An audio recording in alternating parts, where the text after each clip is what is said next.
السلام علیکم ګرانو هیوادوالو، خدای دې وکړي چې ټول روغ جوړ او خوشحاله اوسئ. امید لرم چې ژوند به مو ښه روان وي. یو نوی درس او یو نوی ویډیو ته ښه راغلاست. په دې درس کې یا په دې ویډیو کې زمونږ درس دی لو پاسي کمپوزي. پاسي کمپوزي څه دی، څنګه استعمالولی شو، څنګه پکې جملې جوړولی شو، دې په باره کې 2 ویډیوګان مې جوړ کړي دي.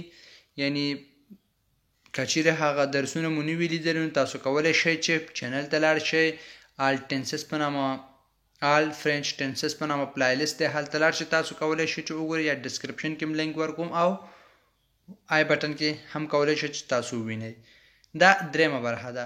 لکه څنګه چې مخکې 2 درسونو کې مې هغه فعلونو په باره کې خبرې کړو چې مثلا انفینیټیو دي، یعنی هغوی هر کله چې په پاسي کمپوزي زمانه کې استعمالو، هغوی لپاره اواغ ورب چې دی یا اواغ فعل چې دی کومکی فعل په صفت اخلو.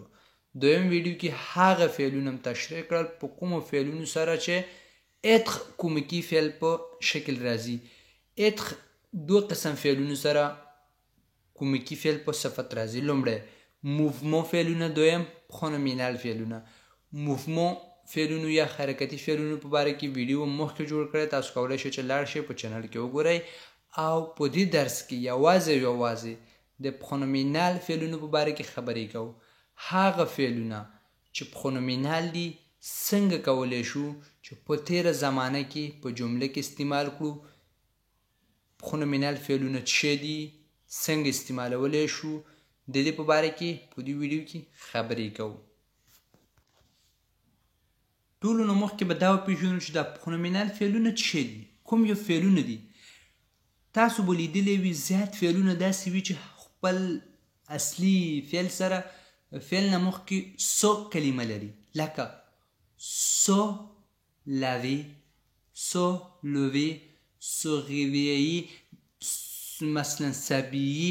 داسې زیات فعلونه دي چې په خپل حالت کې څه لري، سو کلمه لري. هر هغه فعل چې خپل انفینیټیو فعل نه مخکې سو کلمه ولري هغې لپاره خونومینال فعل وایي. اوس په دې درس کې دا تشریح کوو چې خونومینال فعل څنګه په پاسي کمپوزي کې په جمله کې استعمال کړو او کومکی فعل ورسره استعمال کړو. راځئ چې اوس درس شروع کړو. سو لوي، سو لوي، صحیح شو. سولوي معنا پاسېدل. دا یو خونومینال فعل دی یا خونومینال ورب دی. هر کله چې غواړو دا په پاسي کمپوزي کې یا تیر زمانه کې استعمال کړو نو کومکی فعل دې سره اتخ راځي. لکه په مثالونو کې وګورئ. Je me suis levé، je me suis levé، je me suis levé معنا زه پاسېدلی یم، صحیح شو. تیر حالت کې دی زه پاسېدلی وم، صحیح شو. je me suis levé زه پاسېدلی وم. tu t'es levé، tu t'es levé، tu t'es levé تو پاسېدلی وی. زه سوی اتخ شو کومکی فعل په صفت ورسره راځي. لوی د لوی دویم حالت دی او مو چې دلته راغلی دی د ژو او سوی په منځ کې، دا هم خونوم دی، یعنی دا هم یو ضمیر دی چې خونومینال فعلونو سره راځي. je me suis levé زه پاسېدلی وم. tu t'es levé معنا تو پاسېدلی وي. il s'est levé، il s'est levé، il s'est levé هغه پاسېدلی و نارینه لپاره. elle s'est levée، elle s'est levée، elle s'est levée هغه پاسېدلی و ښځه لپاره. on s'est levé، on s'est levé، on s'est levé مونږ پاسېدلی و مفرد دی. nous nous sommes levés، nous nous sommes levés، nous nous sommes levés مونږ پاسېدلی و جمع فرم دی، یعنی جمع شکل دی. vous vous êtes levés، vous vous êtes levés، vous vous êtes levés تاسو پاسېدلی وای، صحیح شو. vous vous êtes levés تاسو پاسېدلی وای. تیر حالت پاسي کمپوزي دی. ils se sont levés. Ils se sont levés. Ils se sont levés. هغوی پاسېدلي وو. elles se sont levées. elles se sont levées. elles se sont levées. هغوی پاسېدلي وو ښځو لپاره. il نارینه لپاره جمع دی. elles ښځې لپاره جمع دی.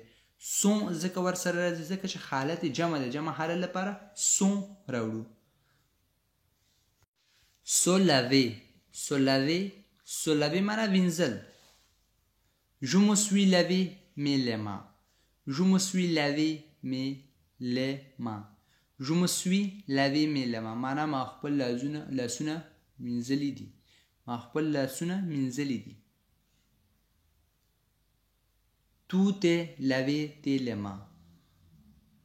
tu t'es lavé tes les mains. tu t'es lavé tes les mains معنا تا خپل لاسونه مینځلي دي. il s'est lavé ses les mains. il s'est lavé ses les mains. il s'est lavé ses les mains هغه خپل لاسونه مینځلي دي. elle s'est lavé ses les mains. elle s'est lavé ses les mains.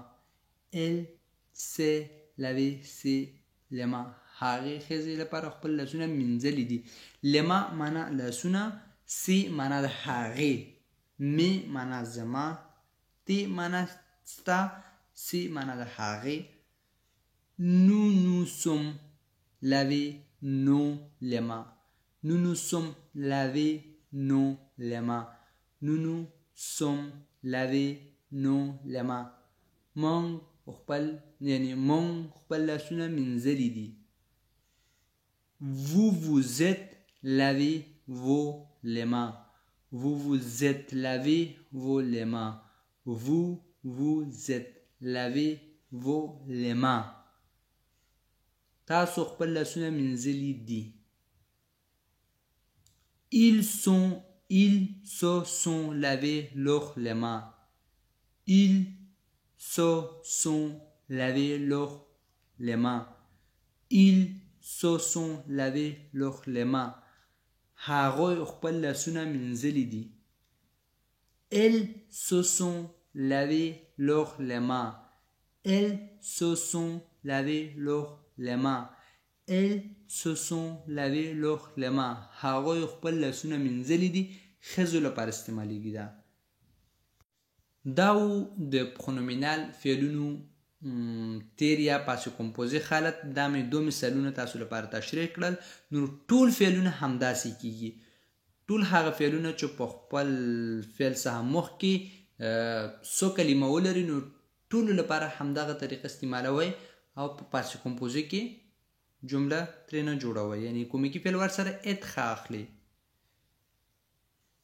دا زمونږ درس و. امید لرم چې ورباندې پوه شوي یاستئ او که چیرې کوم مشکل لرئ نو تاسو کولی شئ په کمنټ کې راته ولیکئ او په راتلونکي ویډیو کې هماغې په باره کې ویډیو جوړ کړو او تاسو ورباندې پوه شئ. خپل نظر په کمنټ کې راسره شریک کړئ.